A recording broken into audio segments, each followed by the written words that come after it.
أشرف الأنبياء والمرسلين نبينا محمد وعلى آله وصحبه أجمعين ومن تبعهم بإحسان إلى يوم الدين أما بعد أعوذ بالله من الشيطان الرجيم بسم الله الرحمن الرحيم أفحكم الجاهلية يبغون ومن أحسن من الله حكما لقوم يوقنون صدق اللہ العظیم۔ معزز سامعین، یہ سورہ مائدہ کی آیت نمبر 50 ہے۔ یہاں پر پچھلے کچھ درسوں سے ہم یہ بات آپ کے سامنے رکھ رہے ہیں کہ ایسی عوام جو اللہ کے احکام کو چھوڑ کر کسی حاکم کے احکام کو مان لے، یا وہ حاکم جو اللہ کی شریعت کو چھوڑ کر دوسرے کے قوانین سے فیصلہ کرتا ہے، تو بندوں کو اللہ کی شریعت سے نکال کر وہ شرک اور کفر میں ڈال دیتا ہے۔ اسی زمانے میں ایک بات ہمارے سامنے یہ آتی ہے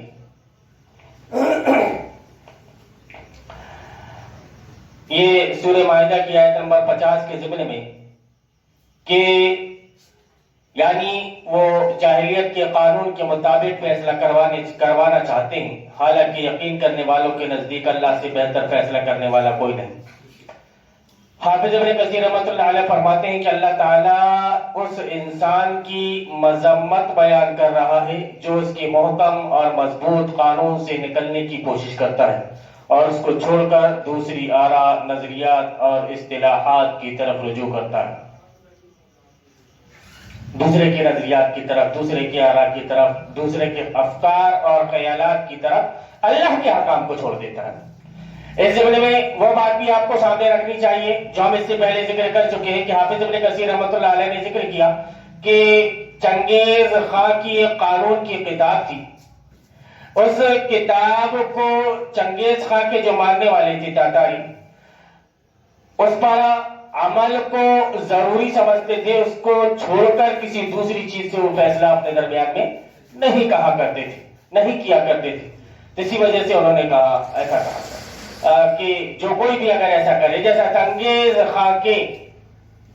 ماننے والے کیا کرتے تھے تو وہ اللہ رب العالمین کے خلاف اس کی عبادت کر رہا ہے، اس کا مطیع و فرمانبردار ہے۔ یہ ساری باتیں ہم آپ کے سامنے اس وجہ سے بیان کر رہے ہیں کہ آگے اور ہم چیزیں ذکر کریں گے کہ آدمی کے دماغ میں یہ سوال پیدا ہو جاتا ہے کہ یار ٹھیک ہے، طاغوت کے ضمن میں ہم نے یہ سنا تھا کہ اذا جاوز العبد عن حده، کہ جب بندہ اپنی جائز حد سے تجاوز کر جائے طغیان اور سرکشی کے معنی میں۔ اب اللہ کی عبادت کرنا یہ تو طغیان اور سرکشی، یہ دوسروں سے جا کر کے فیصلے کروا لینا یہ کہاں تک کے غلط ہے، یہ کیسے طاغوت کے زمرے میں آ جاتا ہے؟ تو یہ بات صرف ہم بیان نہیں کر رہے ہیں بلکہ اسی آیت کے زمرے میں امام شوکانی رحمۃ اللہ علیہ فرماتے ہیں کہ ایعرضون عن حکمک بما انزل اللہ علیک ویتولون عنہ ویبتغون حکم الجاہلیت، کہ کیا یہ اللہ تبارک و تعالیٰ کے اس حکم سے منہ پھیر رہے ہیں جس حکم کو اللہ رب العالمین نے تم پر نازل کیا، وہ فیصلے، وہ قوانین جو اللہ رب العالمین نے آپ پر نازل کیا، ان احکام اور ان قوانین کو چھوڑ کر لوگ اپنی آراء اور اپنی نظریات کے مطابق، اپنے خیالات کے مطابق جو انہوں نے قوانین منضبط کر لیے ہیں، قوانین بنا لیے ہیں، ان کے مطابق لوگ فیصلہ کر رہے ہیں۔ ایسے لوگوں کے سلسلے میں انہوں نے لکھا ہے کہ لا حسن من حکم اللہ عند اہل الیقین لا عند اہل الجہل والاہواء، کہ جو اصحاب یقین ہیں، جو اللہ پر ایمان لانے والے ہیں، وہ تو اللہ کی کتاب کے علاوہ کسی دوسری چیز سے فیصلہ نہیں کرتے، وہ یہی سمجھتے ہیں کہ اسی سے فیصلہ کیا جانا یہ صحیح ہے۔ لا عند اہل الجہل والاہواء، لیکن جاہل گوار اور خواہش پرست، نفس پرست، یہ لوگ ایسے ہوتے ہیں کہ یہ اپنی آراء اور اپنے نظریات، اپنے خیالات کے ذریعے فیصلہ کرنے کو یہ سمجھتے ہیں کہ یہ صحیح ہے اور اللہ رب العالمین کے احکام سے وہ اعراض کر لیتے ہیں۔ اس سلسلے میں ہم نے آپ کے سامنے ایک آیت اس سے پہلے اور ذکر کی تھی کہ اتخذوا احبارهم ورهبانهم اربابا من دون اللہ، کہ اللہ رب العالمین کو چھوڑ کر انہوں نے اپنے احبار کو، اپنے رہبان کو رب بنا لیا تھا۔ عدی بن حاتم رضی اللہ تعالیٰ عنہ کہتے ہیں، عدی بن حاتم رضی اللہ تعالیٰ عنہ نبی صلی اللہ علیہ وسلم سے سوال کیا کہ اللہ کے رسول صلی اللہ علیہ وسلم نے ہم نے ان کو رب نہیں بنایا تھا، تو آپ صلی اللہ علیہ وسلم نے بیان فرمایا کہ جس چیز کو وہ حلال کرتے تھے تم اس کو حلال سمجھ لیتے تھے، اور جس چیز کو وہ حرام کرتے تھے تم اس کو حرام سمجھ لیتے تھے، یہی تو ان کو رب بنانا ہوا۔ تو فتح المجید کتاب التوحید کی جو شرح ہے، کتاب التوحید کی جو شرح ہے، اس آیت کو ضمن کرنے کے بعد میں ذکر کرنے سے پہلے کہ علماء کی ایسی باتوں کو مان لینا یا ان کی ایسی باتوں کو تسلیم کر لینا، ان کے حلال کو حلال سمجھ لینا جو کتاب اللہ میں موجود نہ ہو، اگر آدمی ایسا کر رہا ہے تو وہ اللہ رب العالمین کے خلاف ان کو اپنا حاکم مان رہا ہے، اللہ رب العالمین کے خلاف۔ وہ جو آیت پہلے ہم آپ کے سامنے جو ذکر کی گزری تھی کہ الم تر الی الذین یزعمون انهم آمنوا بما انزل الیک وما انزل من قبلک یریدون ان یتحاکموا الی الطاغوت وقد امروا ان یکفروا به، اس سلسلے میں محمد بن عبد الوہاب رحمۃ اللہ علیہ یہ چیز لکھتے ہیں کہ بڑے کام کی چیز ہے وہ، اس وجہ سے میں اس کو یہاں پر کوٹ کر رہا ہوں۔ انہوں نے یہ لکھا ہے کہ من اطاع العلماء والامراء فی تحریم ما احل اللہ او تحریم ما حرم اللہ فقد اتخذهم اربابا من دون اللہ۔ اس کے ضمن میں یہ آیت اتخذوا احبارهم ورهبانهم کو لا کر کے انہوں نے ذکر کیا، اور انہوں نے کہا کہ جس نے علماء کی، غور سے سنیے گا، کہ جس نے علماء کی یا امراء کی یا اور امراء کی اطاعت کی اس چیز کی تحریم میں جس کو اللہ رب العالمین نے حلال کر دیا ہو، گویا شریعت کی کسی بات کو نہ ماننے کے لیے وہ علماء کی بات کو پیش کر رہے ہو کہ بھائی فلانے مولانا تو اس سلسلے میں ایسا بیان کرتے ہیں، آپ کی اپنی ایک الگ رائے ہے، وہ مولانا تو ایسا کہتے ہیں، انہوں نے تو ایسا بیان کیا، تو یہ کہتے ہیں کہ فقد اتخذهم اربابا من دون اللہ، کہ انہوں نے اللہ کے علاوہ ان کو اپنا رب بنا لیا۔ آپ جیسی نظام طاغوت کے سلسلے میں، نظام جمہوریت کے سلسلے میں لوگوں کے سامنے بات رکھتے ہو، بات رکھو گے تو لوگ یہ کہتے ہیں کہ تم نے غبار خاطر نہیں پڑھی مولانا، تم نے غبار خاطر نہیں پڑھی۔ وہ مولانا ابوالکلام آزاد رحمت اللہ علیہ نے بڑے اچھے انداز میں اس میں گفتگو کی۔ اب یہاں پر میں ایک چیز بیان کر دوں، کافی تلاش کے بعد میں وہ چیز ملی ہے، حالانکہ اس سے پہلے اشارتاً شاید آپ نے یہ بات مجھ سے سنی ہوگی کہ قال ابن عباس یوشک ان تنزل علیکم حجارۃ من السماء اقول قال رسول اللہ صلی اللہ علیہ وسلم وتقولون قال ابو بکر وعمر۔ یہ مستدرک حاکم حدیث نمبر 3121 میں کہ ابن عباس رضی اللہ تعالیٰ عنہ کہتے ہیں کہ عنقریب ایک حدیث وہ بیان کر رہے تھے کہ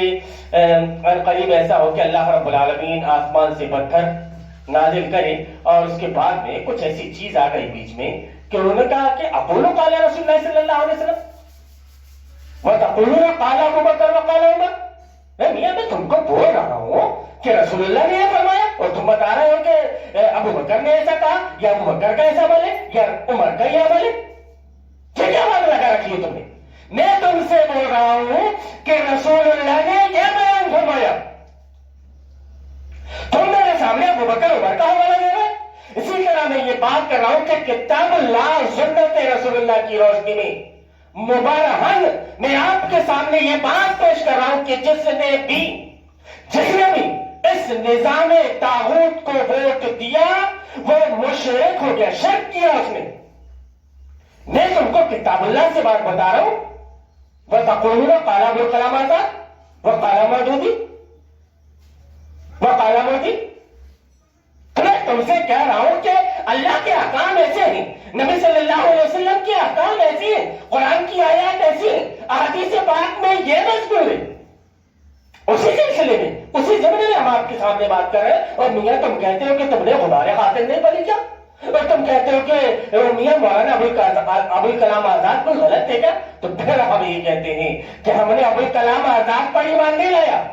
ہم نے مودودی پر ایمان نہیں لایا، ہم نے ایمان لایا ہے اللہ پر اور اس کے رسول صلی اللہ علیہ وسلم پر۔ وہ ہمیں جیسا لے کر جائے گا ہم ویسا چلیں گے،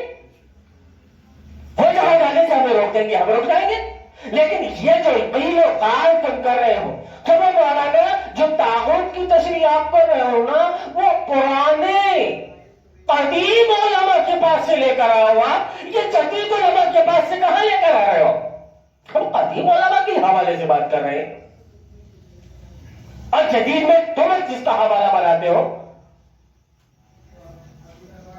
اس کے بارے میں ذکر نہیں کہتے کہ ہم وہ جدید کو حوالہ بناتے ہیں۔ اور یہ ابن عباس نے کہا تھا، ایک یہ سلسلے میں یہ تھا کہ جواب لمن قال له انت ابا بکر وعمر رضی اللہ عنہما لا يريان التمتع بالعمرة الى الحج ويريان ان افراد الحج افضل، وكان ابن عباس يرى ان التمتع بالعمرة الى الحج واجب۔ کہ یہ مسئلہ اصل یہ تھا کہ آدمی حج کرنے کے لیے گیا، آدمی حج کرنے کے لیے گیا تو جانے کے بعد میں اس نے عمرہ کر لیا اور پھر اپنا احرام اتار لیا،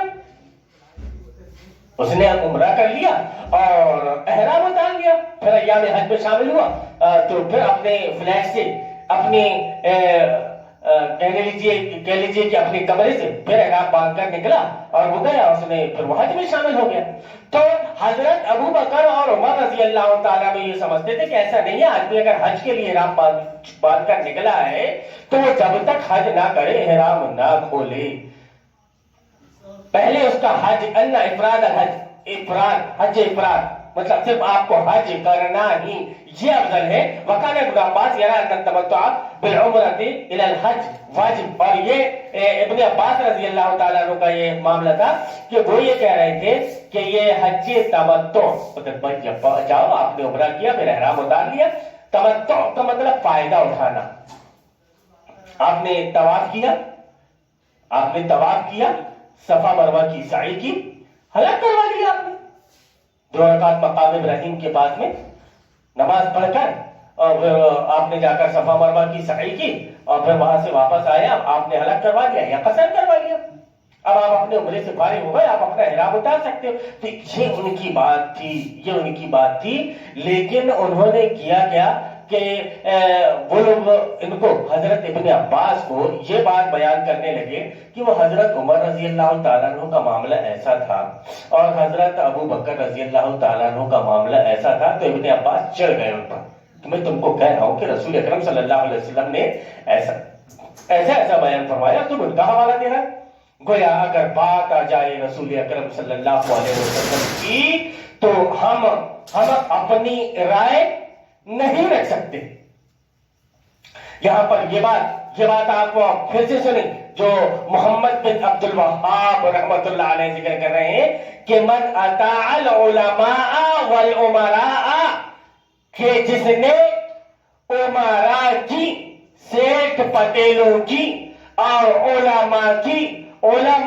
سوء کی اطاعت کی اللہ کی نافرمانی میں، تو انہوں نے ان کو اپنا رب بنا لیا۔ جو علماء یہ پیش کر رہے ہیں کہ میاں وہ کیا ہے کہ ووٹ آپ کا یہ مولک ادھیکار ہے، جنم سدھ ادھیکار ہے، آپ کا، آپ پیدا ہوئے ہو تو آپ کا ادھیکار ہے، آپ کا مت ہے، آپ کی مت ماری گئی کہ مولوی آپ کو مت کے بارے میں بتا رہا ہے، جبکہ آپ اپنا ووٹ، اپنی حمایت اپنی تائید اللہ رب العالمین کو دے چکے، اس کو ووٹ دے کر کلمہ پڑھ کے۔ اب آپ کے پاس میں کوئی دوسرا ووٹ نہیں ہے، دینے کے لیے آپ کے پاس ایک ہی ووٹ تھا، وہ آپ دے چکے۔ آپ کو زندگی میں ووٹ دینے کا ادھیکار صرف ایک ہی مرتبہ ہے، فمن شاء فلیؤمن ومن شاء فلیکفر۔ چاہو تو ایمان لے آؤ، چاہو تو کفر کرو۔ دنیا میں دو ہی پارٹیاں ہیں، ایک حزب اللہ اور ایک حزب الشیطان۔ آپ کو رہنا کس پارٹی کے ساتھ میں، حزب اللہ کے ساتھ یا حزب الشیطان کے ساتھ؟ آپ ذرا ایک مثال ایسی اٹھا کر بیان کر دیجئے کہ وہ صحابہ اکرام رضوان اللہ علیہم اجمعین ایسے تھے کہ ان کی نبی صلی اللہ علیہ وسلم کے ساتھ بھی اچھی بنتی تھی، اور ابو جہل ابو لہب کے ساتھ بھی اچھی بنتی تھی۔ کبھی گھر میں اگر بٹیا کی شادی ہو جاتی تھی تو ابو بکر کو بھی بلاتے تھے، محمد صلی اللہ علیہ وسلم کو بھی بلاتے تھے، اور ابو جہل ابو لہب کو بھی بلا لیتے تھے۔ کیا کریں بھیا، پوچھنا پڑتا ہے، دوستی یاری ہے۔ ایسا کرتے تھے کیا صحابہ اکرام؟ ذرا غور کیجیے آپ، اور آج کے مسلمان کا عمل دیکھ لیجیے آپ۔ ایک طرف تو زبان سے بولتا ہے کہ بدعتی ہے، ایک طرف زبان سے بولتا ہے کہ بدعتی ہے، ایک طرف یہ بولتا ہے کہ اگر تم نے اس سے مسافہ ملائے تو تمہارا نکاح ٹوٹ جائے گا، لیکن اسی کے ہاں کے ولیمے میں یا اسی کے ہاں کے نکاح کی محفل میں جا کر محفل کی زینت بنا ہوا ہے، وہ مولوی کھانا بھی کھا رہا ہے کیونکہ سیٹ پٹیلوں کے ساتھ میں گیا ہے۔ تو ان کے لیے دین الگ ہو جاتا ہے بھائی جان، اور عوام کے لیے دین الگ ہوتا ہے۔ اصل میں عمراء اور علماء کی جو کنڈیشن ہے وہ الگ ہے، کچھ رعایتیں ہیں ان کے لیے۔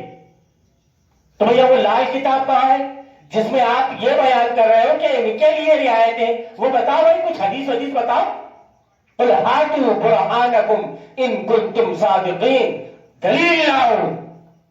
ان کنتم صادقین، اگر تم اپنے دعوے میں سچے ہو تو دلیل لاؤ۔ صرف زبان سے بات نہیں چلے گی کہ زبان اٹھایا اور تالوں میں مار دیا کہ ہم بغیر دلیل کے کوئی بات نہیں کرتے، ووٹ دے کر آتے بغیر دلیل کے، جبکہ وہ بڑا شرک ہے۔ اس زمانے کا لیٹسٹ شرک، نبی صلی اللہ علیہ وسلم کی زندگی کا مقصد،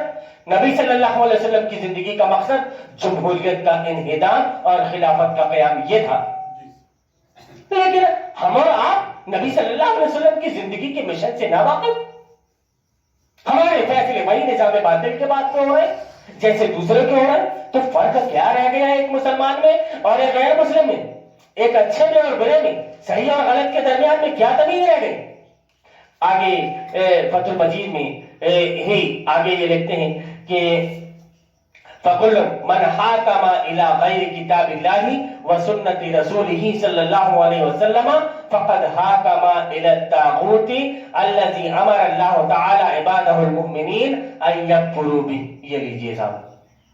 کہ شیخ الاسلام محمد بن عبد الوہاب، مولانا مودودی نے، شیخ الاسلام محمد بن عبد الوہاب یہ کہتے ہیں کہ ہر وہ شخص جو فیصلہ کروانے کے لیے غیر کتاب اللہ اور سنت رسول اللہ کی طرف جائے، اللہ اور اس کے رسول کی سنت کو چھوڑ کر اگر وہ غیر کے پاس میں جاتا ہے، فقد حاکم الی الطاغوت، تو اس نے فیصلہ کروایا کس سے؟ طاغوت سے، الذی امر اللہ تعالی عبادہ المؤمنین ان یکفروا بہ، جس کی کہ اللہ تبارک و تعالی نے مومنین، اس کے بندے مومنوں کو یہ حکم دیا ہے کہ اس کا انکار کریں۔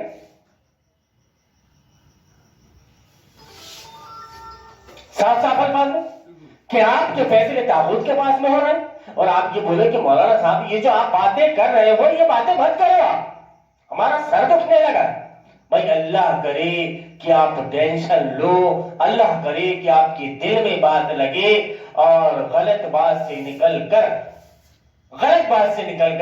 آپ صحیح بات کی طرف آ جاؤ۔ بہت ہو گئی گندی بات، اب کریں گے اچھی بات، آؤ اچھی بات ہوگی۔ کیوں کہ ان لوگوں کا کام جو اللہ کو ماننے والے ہیں وہی ہوتا ہے جو اللہ کا کام ہے۔ اللہ ولی الذین آمنوا، اللہ ولی جن لوگوں کا جن لوگوں نے ایمان لایا، یخرجونہم من الظلمات الی النور، اس کا کام یہ ہے کہ ظلمات سے، تاریکی سے لوگوں کو نور کی طرف، روشنی کی طرف لے کر آئے، اور جو اللہ کو ماننے والا ہے اس کا کام بھی یہی ہے۔ تو انہوں نے ذکر کیا کہ فقط حاکم الی الطاغوت، تو بھائی اپنا فیصلہ کروانے کے لیے کس کے پاس گیا؟ طاغوت کے پاس میں گیا، جبکہ اللہ تبارک و تعالیٰ نے اپنے مومن بندوں کو یہ حکم دیا ہے کہ وہ طاغوت کا انکار کریں۔ فإن التحاكم ليس الا الى کتاب اللہ وسنت رسولہ صلی اللہ علیہ وسلم، کہ یہ جو فیصلہ ہے، یہ جو آپ کے آپس کے معاملات کا جو حل ہے، ان کے نتائج جو نکلتے ہیں سامنے، ان کے جو ججمنٹس ہیں، ججمنٹس صحیح تھا، وہ کتاب اللہ سنت رسول اللہ کے مطابق ہونے چاہیے، اس کے علاوہ نہیں ہونے چاہیے۔ ومن کان یحکم بہما، اور جو ان کے مطابق فیصلہ کر لیتا ہے تو وہ حق پر ہی صحیح ہے۔ فمن حاکم الی غیرہما، فمن حاکم الی غیرہما، تو اور ان دونوں کو چھوڑ کر، کتاب اللہ سنت رسول اللہ کو چھوڑ کر اگر آدمی کسی اور طرف گیا فیصلہ کروانے کے لیے، فقط تجاوز به حدہ، تو ایسی صورت میں اس نے اپنی جائز حد سے تجاوز کر دیا۔ وخرج عما شرعہ اللہ ورسولہ، اور اللہ اور اس کے رسول کی جو شریعت ہے وہ شریعت سے خارج ہو گیا۔ یہی بات ہم پچھلے کئی درسوں سے آپ کے سامنے بیان کر رہے ہیں۔ یہ فتح المجید شرح کتاب التوحید میں شیخ الاسلام محمد بن عبد الوہاب رحمۃ اللہ علیہ نے اتنی باتیں یہ لکھی ہیں، ان کو ہم نے ضروری سمجھا کہ آپ کے سامنے لا کر ان باتوں کو رکھا جائے، کیونکہ علماء کرام آپ کو دھوکہ دے رہے ہیں۔ تحاکم الی غیر ما انزل اللہ عز وجل کو وہ کوئی غلط کام نہیں سمجھ رہے، کوئی ہوتا ہے، آپ فیصلے کروانے کے لیے جا سکتے ہو، آپ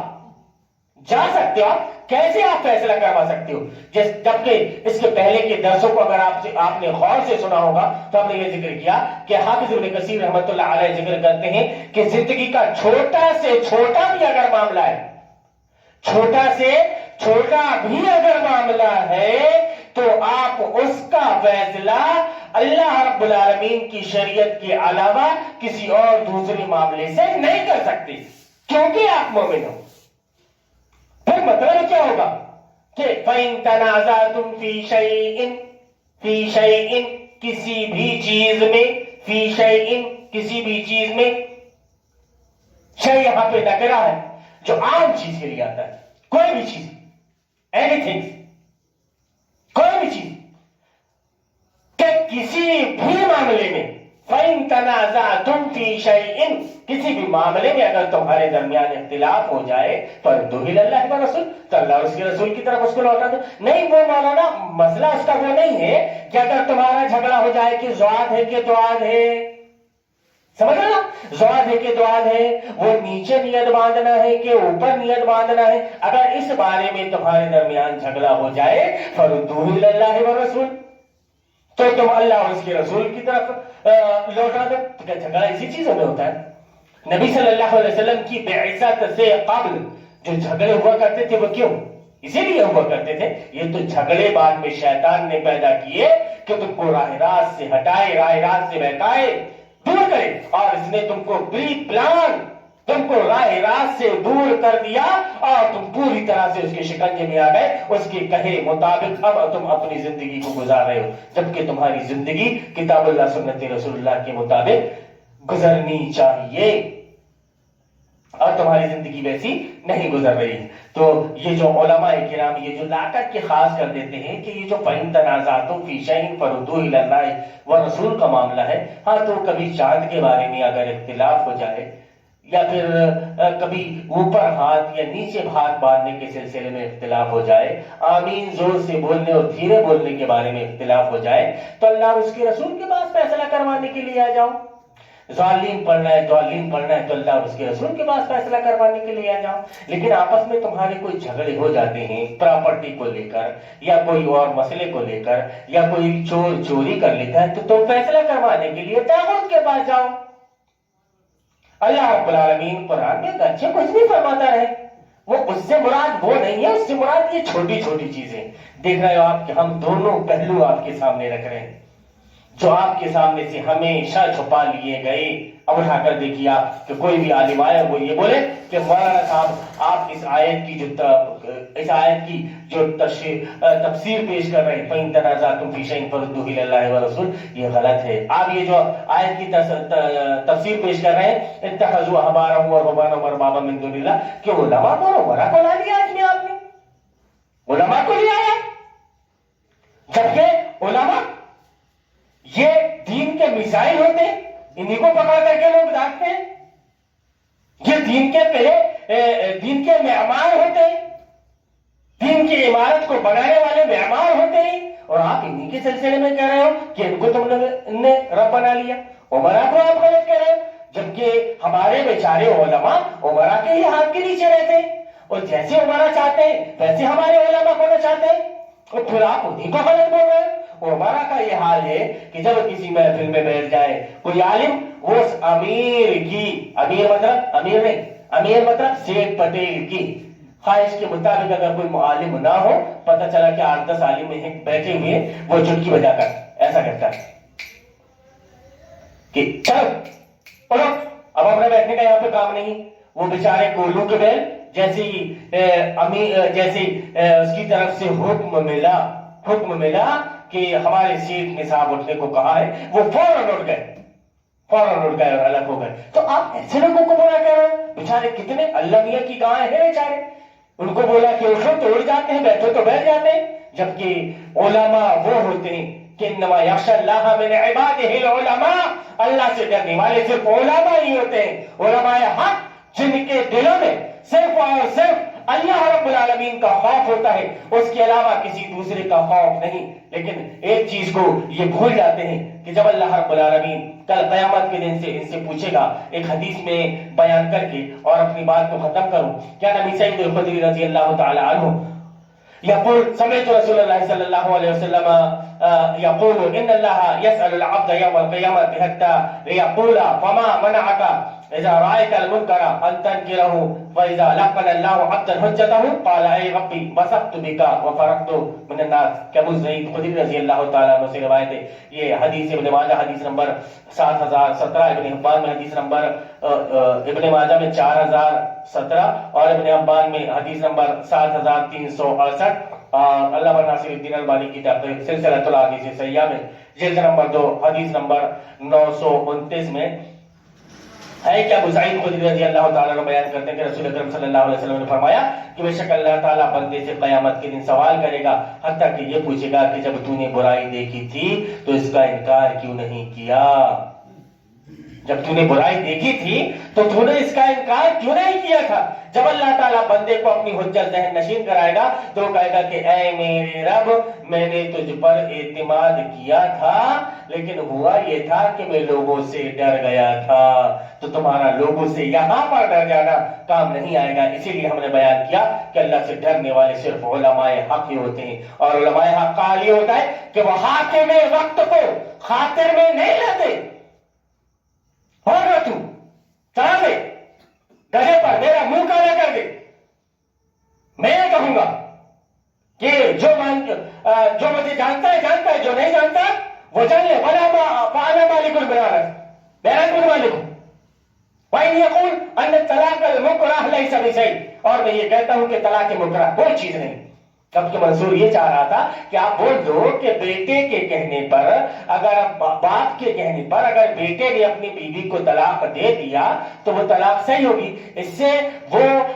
یہ مسئلہ مستنبط کرنا چاہتا تھا کہ جیسا باپ زور دے کر بیٹے کو طلاق دلوا سکتا ہے، ایسی حاکم زور دے کر اپنے ہاتھ پر بیٹھ لے سکتا ہے. لیکن انہوں نے کہا کہ نہیں، میں نہیں اقول، تو مجھے گھما دو، گدھے میں بٹھا کر کے چہرہ کالا کروا دو. امام مالک کو کہا